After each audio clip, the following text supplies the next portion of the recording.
Attention all SSS pensioners! SSS walang pensyonadong maiiwan. Ano ito ating alamin? Magandang araw po sa ating manonood. Alam niyo po ba na binigyang diin ng SSS na hindi tulad ng ibang programa na kalahati lamang ng pensyon ang ibinibigay sa naiwang asawa, buong pensyon ang inililipat ng SSS sa mga surviving pensioners upang matiyak ang sapat at tuloy-tuloy na suporta.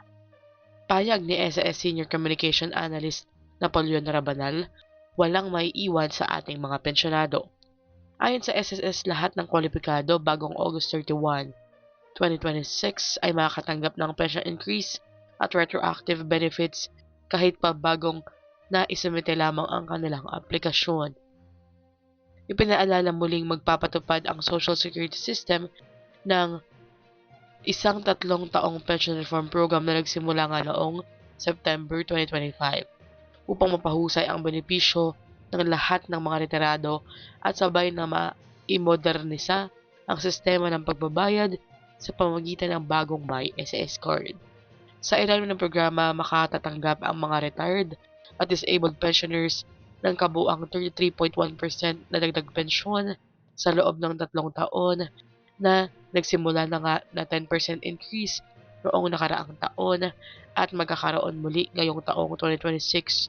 Samantala, ang mga surviving pensioners naman ay makakatanggap ng kabuuang 15.8% na increase mula sa 5% increase na ipinatupad din sa parehong mga pensya. Kasabay ng reforma, hinarap din ng SSS ang mga alalahanin tungkol sa sustainability ng pondo sa pamamagitan ng 3 pangunahing hakbang.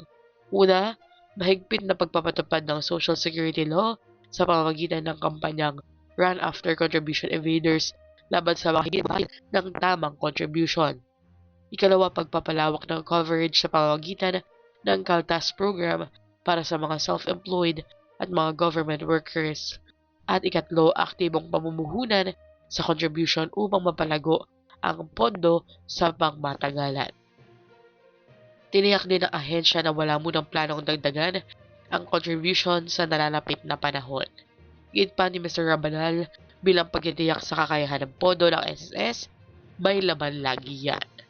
Ayon sa SSS, ang reformang ito ay patunay na kanilang patuloy na pangako na protektahan ang mga kapakanan ng mga pensyonado habang pinatinibay ang pangmatagalang kakayahan ng pensyon system para sa kasalukuyan at susunod pang henerasyon ng mga miyembro.